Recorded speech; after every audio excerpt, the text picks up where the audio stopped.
살롬, 사랑하는 형제자매 여러분, 여러분의 삶에 하나님의 평안과 은혜가 늘 함께하기를 기도합니다.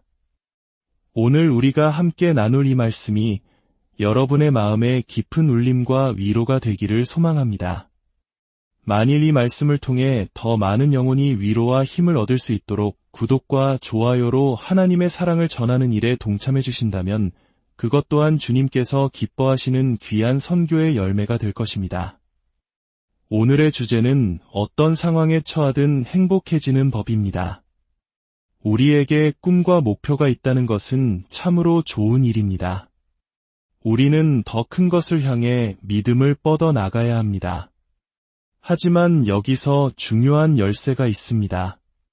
바로 상황이 바뀌기를 기다리는 동안 우리가 현재 서 있는 그 자리에서 불만족스러워해서는 안 된다는 것입니다. 어쩌면 당신은 아이를 갖게 될 것이라 믿고 있을지 모릅니다. 혹은 곧 새로운 집으로 이사 가거나 좋은 사람과 결혼하게 될 것이라는 기대를 품고 있을 수도 있습니다. 그것은 모두 좋은 믿음입니다. 하지만 앞으로 다가올 몇 년의 시간을 독신이라는 사실에 불평하며 지금 살고 있는 집에 만족하지 못하며 아이가 없다는 사실에 낙심하며 보내지는 마십시오. 먼저 당신이 지금 처한 계절을 온전히 즐기는 법을 배우십시오. 불행과 좌절감에 빠져 언제쯤 내 상황이 변할까라고 자문하는 것은 그 변화를 조금도 앞당겨주지 못합니다. 우리는 종종 우리가 원하는 것에 너무 집중한 나머지 이미 우리가 가지고 있는 것들의 가치를 잊어버리곤 합니다. 올바른 태도는 이것입니다. 하나님, 저는 곧 새 집을 갖게 될 것을 믿습니다. 하지만 그날이 오기 전까지 지금 제가 가진 이 집에서 행복하겠습니다. 저는 분명 좋은 짝을 만나 결혼할 것을 믿습니다. 하지만 지금은 이 혼자인 시간을 충실히 즐기겠습니다. 더 좋은 직장으로 인도하실 것을 믿습니다. 하지만 지금 제게 허락하신 이 일터에 감사하며 최선을 다하겠습니다. 사도 바울은 빌립보서에서 이렇게 고백했습니다.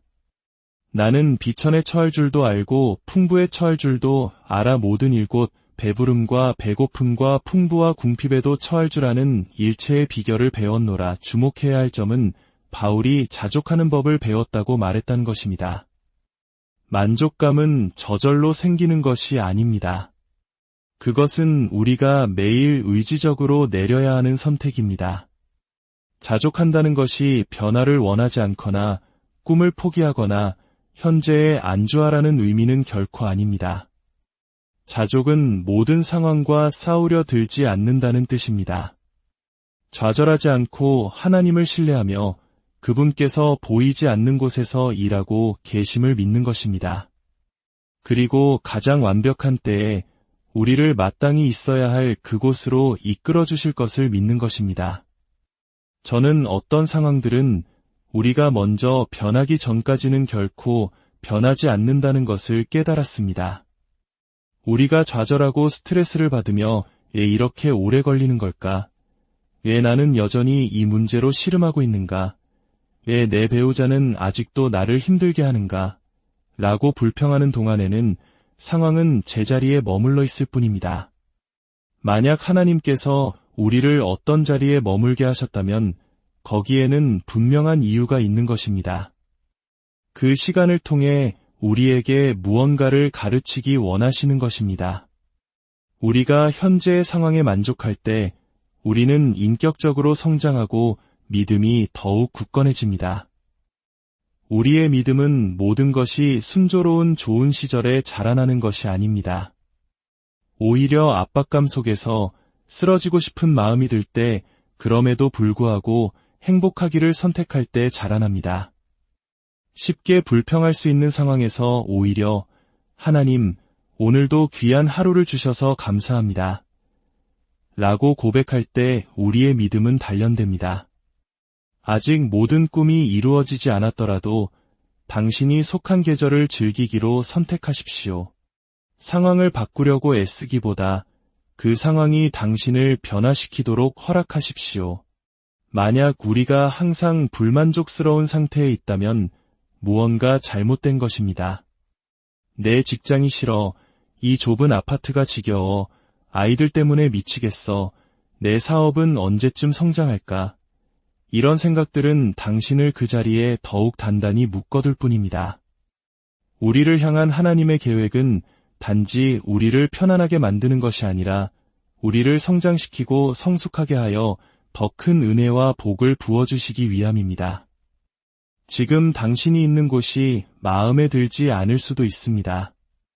하지만 하나님께서 목적 없이 당신을 그곳에 두셨을 리 없습니다. 바로 다윗이 그랬습니다. 그는 이스라엘의 다음 왕으로 이미 사무엘 선지자에게 기름 부음을 받은 상태였습니다. 하지만 그는 아버지의 양들을 돌보며 외로운 들판에서 수년을 보내야 했습니다. 다윗은 이렇게 생각할 수도 있었습니다. 하나님, 이건 불공평합니다.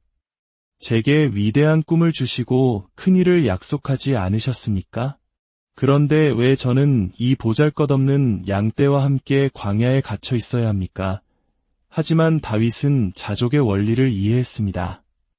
그는 좌절하거나 스트레스를 받으며 시간을 낭비하지 않았습니다. 그는 자신이 심겨진 곳에서 꽃을 피웠습니다. 그는 하나님께서 모든 것을 주관하고 계심을 알았기에 그저 자신이 있는 곳에서 행복하게 좋은 태도로 일하며 현재의 자리에 감사했습니다. 그는 수금을 연주하며 푸른 풀밭을 즐겼습니다. 그가 양을 치는 목자의 자리에서 만족할 수 있었기에 하나님께서는 그를 왕좌와 궁전으로 이끌어 주셨습니다. 만약 당신이 변화를 기다리는 동안 지금의 계절에 만족하지 못한다면 설령 왕좌에 오른다 해도 당신의 꿈이 이루어진다 해도 당신은 여전히 만족하지 못할 것입니다. 잠깐은 행복할지 모르지만 불만족이라는 그림자는 당신이 어디를 가든 끈질기게 따라다닐 것이기 때문입니다. 몇 년 전 어느 날 밤집에 돌아왔는데 집안에서 삐하는 날카로운 소리가 들렸습니다. 마치 텔레비전 방송이 끝났을 때 나는 소리 같았죠. 화재 경보기가 울리는 소리인가 싶어 2층으로 올라가 사방을 뒤지기 시작했습니다. 그런데 이상하게도 제가 어디로 가든 소리는 똑같은 크기로 들렸습니다. 소리의 근원지에 가까워지지가 않았습니다. 정말 답답했습니다. 계단을 오르내리고 방과 서랍, 벽장을 다 뒤졌습니다. 다락방까지 올라가 보일러나 에어컨이 고장났는지 확인했지만 소리는 여전히 똑같았습니다. 20분쯤 헤맨 뒤 지쳐서 침실로 내려와 옷을 갈아입으려고 허리에 차고 있던 휴대폰을 꺼내 탁자 위에 올려놓았습니다. 바로 그 순간 소리가 휴대폰에서 나고 있었다는 것을 깨달았습니다. 제가 어디를 가든 소리가 똑같이 들렸던 이유는 소리의 근원이 바로 제 몸에 붙어 있었기 때문이었습니다. 불만족도 이와 같습니다. 그것은 상황에 있는 것이 아니라 우리 자신에게부터 어디든 따라다닙니다. 하나님께서 당신을 축복하셔서 승진을 시켜주시면 잠시는 행복할 겁니다. 하지만 곧 불만족이 찾아옵니다. 일이 너무 힘들어, 책임감이 너무 무거워. 이것은 우리의 상황 탓이 아닙니다. 잘못된 것만 보고 마음에 들지 않는 것을 불평하고 결핍된 것에만 집중하는 불만족의 영이 문제입니다. 그래서 사도 바울이 나는 자족하기를 배웠노라고 말한 것입니다. 우리는 좋은 것을 보고 가진 것에 감사하도록 마음을 훈련해야 합니다. 인생의 모든 계절에 만족할 때 삶은 훨씬 더 풍요로워집니다. 많이 가졌을 때도 만족하고 가진 것이 거의 없을 때도 만족하는 것입니다. 아이들이 기저귀를 차고 있을 때도 행복하고 그 아이들이 대학에 갔을 때도 행복한 것입니다. 당신의 꿈이 아직 이루어지지 않고 있다면 다윗처럼 당신이 심겨진 곳에서 꽃을 피우십시오. 하나님, 언제쯤 이 상황이 변합니까? 라고 불평하며 그저 견디는 것이 아니라 지금 이 계절을 즐기기로 선택하십시오. 어쩌면 그 상황은 당신이 변할 때 비로소 변하게 될지도 모릅니다. 물론 이것이 현실에 안주하고 더 좋은 것을 기대하지 말라는 뜻은 아닙니다. 단지 무언가 더를 기다리며 늘 좌절감 속에 살지 말라는 것입니다. 하나님, 돈이 더 필요해요. 그래야 행복해질 수 있어요. 더 좋은 직장, 더 큰 집, 9kg만 빠지면, 아이들 성적이 오르면 행복할 텐데, 설령 이 모든 것이 해결된다 해도, 당신의 소원 목록이 다 이루어진다 해도, 당신을 불만족스럽게 할 또 다른 무언가가 생겨날 것입니다. 당신은 단호하게 결단해야 합니다. 이제 그만하겠다. 내 삶의 모든 것이 완벽하지는 않을지라도, 내 모든 꿈이 아직 이루어지지 않았을지라도 나는 더 이상 좌절과 스트레스 속에서 살지 않겠다. 나는 내가 심겨진 바로 이곳에서 꽃을 피울 것이다. 당신의 만족감은 당신이 무엇을 가졌는지, 가지지 못했는지에 좌우되어서는 안 됩니다. 모든 계절 속에서 만족하는 법을 배우십시오. 풍족할 때도 만족하고, 부족할 때도 만족하십시오. 꿈이 이루어지고 있을 때도 만족하고, 기다리는 시간 속에서도 만족하십시오. 양을 치는 들판에서도 행복하고, 왕궁에서도 행복하십시오. 성경은 자족하는 마음이 있으면 경건은 큰 이익이 되느니라고 말씀합니다. 나는 하나님께서 창조하신 나 자신에 만족합니다. 내 성격, 내 외모, 내 재능, 내 삶의 자리에 만족합니다. 이렇게 말할 수 있을 때 삶은 놀랍도록 자유로워집니다. 많은 사람들이 불행한 이유는 항상 다른 무언가를 갈망하기 때문입니다.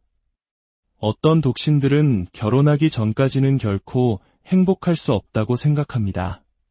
반면 어떤 기혼자들은 차라리 혼자였으면 하고 바라거나 다른 사람과 결혼했더라면 하고 후회합니다. 자신을 바꾸려는 시도는 좋지만 항상 다른 무언가가 되기를 바라며 살아서는 안 됩니다. 하나님께서 만드신 당신의 모습 그대로에 만족하십시오. 예수님의 어머니 마리아를 생각해 보십시오. 그녀는 아기 예수를 임신한 채 베들레헴까지 힘겹게 나귀를 타고 가야 했습니다. 마리아는 불평할 수 있었습니다. 요셉, 왜 이렇게 딱딱하고 불편한 나귀를 구했어요? 베들레헴에 도착해서는 왜 호텔을 예약하지 않았어요? 아기를 낳아야 하는데 병원도 구하지 못하다니요. 라고 원망할 수도 있었습니다. 아기가 태어났을 때 왜 아기에게 새 옷 하나 사주지 않았나요? 이 귀한 아기를 이런 누더기로 감싸야 하다니요. 라고 말할 수도 있었습니다. 마리아에게는 명품 옷도 우아한 가방도 없었습니다.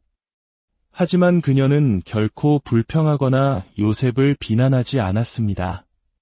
그녀는 천사가 나타나 은혜를 받은 자여라고 했을 때도 만족했고, 임신한 몸으로 나귀 등에 앉아있을 때도 만족했으며, 동물들 틈에 마구간에서 출산했을 때도 만족했습니다. 산 정상에 있을 때나 깊은 골짜기에 있을 때나 변함없이 만족하기 위해서는 성숙한 믿음이 필요합니다. 제 아내와 저는 결혼 후 도심에서 가깝고 동네도 좋은 곳에 낡은 집 한 채를 발견했습니다. 기초에 심각한 문제가 있는 아주 낡고 허름한 집이었습니다.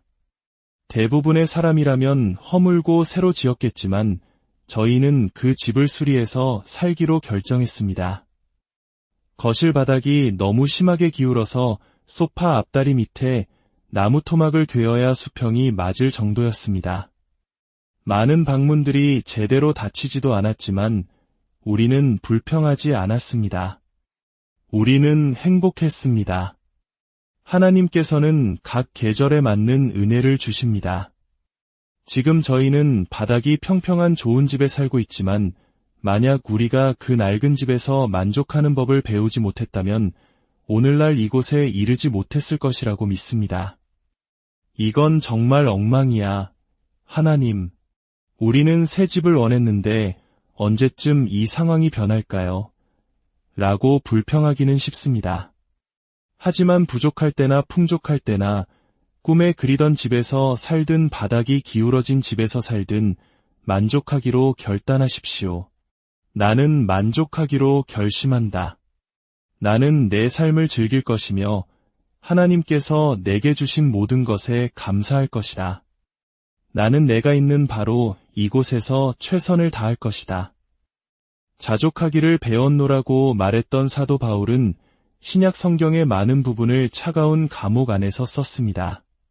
당신이 만족하기로 결심했다면 감옥도 기울어진 바닥도 나귀 여행도 외로운 들판도 당신을 막을 수 없습니다.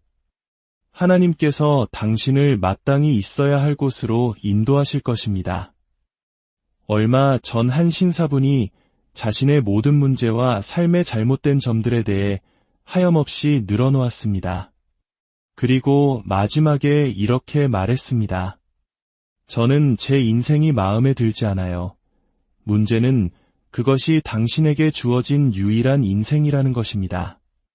당신은 다른 누군가가 될 수 없습니다. 불행해야 할 이유가 1000가지나 있을지 모르지만 그럼에도 불구하고 만족하겠다는 이 교훈을 반드시 배워야 합니다. 만약 당신이 괴로워하며 언제쯤 이 상황이 변할까라고 한탄만 한다면 당신은 그 자리에 갇히게 될 것입니다. 하나님께서는 불평하고 불만족하는 사람을 더 높은 곳으로 올리시지 않기 때문입니다. 이제 그만 훌훌 털어버리고 당신 삶의 좋은 것들에 집중하십시오. 당신이 가지고 있는 것들에 집중하십시오. 오늘 아침 눈을 떴을 때 우리 대부분은 떠오르는 태양을 볼 수 있었습니다. 새소리를 들을 수 있었습니다. 머리 위에는 비바람을 막아줄 지붕이 있고 사랑할 사람들이 곁에 있습니다. 당신의 삶에는 분명 좋은 것들이 있습니다. 인생의 모든 계절이 아름다운 꽃이 피고 화창한 햇살이 내리쬐는 봄날 같을 수는 없습니다. 봄의 수확을 거두려면 씨앗을 심고 물을 주고 잡초를 뽑고 땅을 가는 시간이 반드시 필요합니다.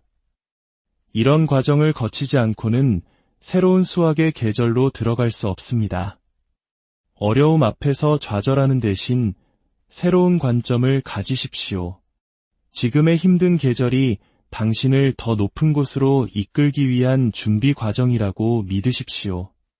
아무 일도 일어나지 않는 것처럼 보일지라도 하나님께서는 보이지 않는 곳에서 일하고 계십니다. 그리고 정확한 때가 되면 계절은 바뀔 것입니다. 겨울은 반드시 봄을 데려옵니다. 어쩌면 당신은 지금 어린 자녀를 키우거나 연로하신 부모님을 돌보거나 질병과 싸우는 등 힘든 상황에 처해 있을지 모릅니다. 마치 나귀 등을 타고 힘겹게 길을 가는 것 같을 수 있습니다. 이 힘든 시기만 지나면 다시 기쁨을 찾을 거야 라고 생각하기 쉽습니다. 하지만 바로 오늘이 하나님께서 만드신 날입니다. 당신에게는 이 계절을 그저 견뎌내는 것이 아니라 즐길 수 있는 은혜가 이미 주어졌습니다. 당신이 만족할 때 당신은 매일을 선물로 여기게 됩니다. 곁에 있는 사람들을 소중히 여기고 하나님께서 주신 것들에 감사하게 됩니다. 그럴 때 당신의 인격은 성장하고 마침내 가을과 겨울을 지나 당신의 봄으로 들어가게 될 것입니다. 다시 한번 꽃이 피고 열매 맺기 시작할 것입니다. 어릴 적 저희 집에는 아이가 5이나 있었습니다. 아버지는 목회자셨고 집이 넉넉하지는 않았지만 저는 늘 우리가 부유하다고 느꼈습니다. 우리는 집에서 숨바꼭질을 하고 앞마당에서 달리기를 하며 즐겁게 놀았습니다. 저희 부모님은 매년 거창한 휴가를 떠날 형편이 되지 못했습니다.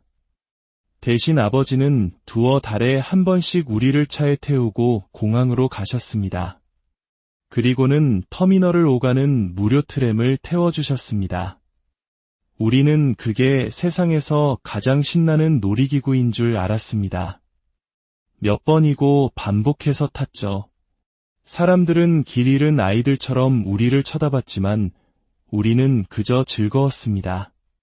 아버지는 모든 계절에 만족하는 법을 배우셨고 부족함을 불평하는 대신 자신이 심겨진 곳에서 꽃을 피우셨습니다. 더 많은 것을 바라거나 가지지 못한 것을 불평하며 당신 인생의 소중한 계절을 놓치지 마십시오. 진정한 기쁨은 소박한 것들에 있습니다. 가족과 함께 추억을 만들고 배우자와 함께 석양을 바라보고 밤하늘의 별을 헤아리는 것. 그런 단순한 것들 속에 있습니다. 우리가 흔히 저지르는 실수는 어떤 목표에 도달하면 행복해질 것이라고 생각하는 것입니다. 대학만 졸업하면, 승진만 하면, 새 집으로 이사만 가면, 아이만 낳으면, 내 삶을 즐길 수 있을 거야. 물론 목표를 이루면 행복할 것입니다. 하지만 모든 축복에는 그에 따르는 책임과 무게가 함께 온다는 것을 기억해야 합니다. 새 집은 더 넓은 마당과 청소할 방들을 의미합니다. 승진은 더 많은 책임감을 의미합니다. 아름다운 아기는 잠 못 드는 밤을 의미합니다. 더 큰 축복을 위해 기도하면서 더 큰 부담에 대해 불평하지 마십시오. 하나님께서는 당신이 감당하지 못할 축복은 결코 주지 않으십니다. 어쩌면 당신은 지금 당신 인생 최고의 계절 중 하나를 지나고 있으면서도 그것을 즐기지 못하고 있을지 모릅니다. 가지고 있지 않은 것, 힘든 점에만 집중하고 있기 때문입니다. 미래의 변화를 기다리느라 오늘이라는 순간의 아름다움과 기쁨을 놓치고 있습니다. 20년 후에 오늘을 돌아보며 그때가 내 인생 최고의 시절 중 하나였는데 라고 말하게 될 것입니다. 불만족 속에서 그 소중한 시간을 잃어버리지 마십시오. 미치 앨범의 천국에서 만난 5사람이라는 책에 나오는 이야기가 있습니다. 한 남자가 평생 자신이 원치 않았던 놀이공원에서 일하며 불만족스러운 삶을 삽니다. 그는 늘 자신이 실패했다고 느꼈습니다. 어느 날 그는 위험에 처한 어린 소녀를 구하다가 목숨을 잃고 천국에 갑니다. 그는 그곳에서 자신이 지상에서 무심코 베풀었던 친절로 인해 인생이 바뀐 사람들을 만납니다. 그리고 그는 깨닫게 됩니다. 자신이 잘못된 곳에서 잘못된 일을 하며 인생을 낭비했다고 생각했던 그 모든 시간이 사실은 하나님께서 정확히 계획하신 바로 그 자리였다는 것을요. 그는 자신의 삶이 다른 사람들에게 얼마나 큰 의미가 있었는지 알게 되고 마침내 지상에서 그토록 경멸했던 그 놀이공원을 자신의 천국으로 선택합니다. 혹시 당신도 지금 이 계절에 꼭 맞는 그 자리에 있으면서도 그것을 즐기지 못하고 있는 것은 아닙니까? 한 걸음 물러나 새로운 관점으로 바라본다면 당신이 하나님의 손바닥 안에 있으며 그분께서 당신의 모든 발걸음을 인도하고 계심을 깨닫게 될 것입니다. 다른 곳에 있기를 바라며 불만족과 좌절 속에서 살지 마십시오. 당신이 지금 있는 그곳을 온전히 받아들이십시오. 사랑의 하나님 아버지, 오늘 이 말씀을 듣는 당신의 모든 자녀들을 축복하여 주시옵소서. 어떤 상황 속에서도 자족하는 법을 배우게 하시고 불평과 원망 대신 감사와 찬양이 넘치게 하옵소서. 지금 우리가 처한 이 계절 속에 숨겨진 당신의 선하신 뜻과 계획을 발견하는 지혜를 주시고 매일을 선물처럼 여기며 기쁨으로 살아갈 힘을 더하여 주시옵소서. 우리 주 예수 그리스도의 이름으로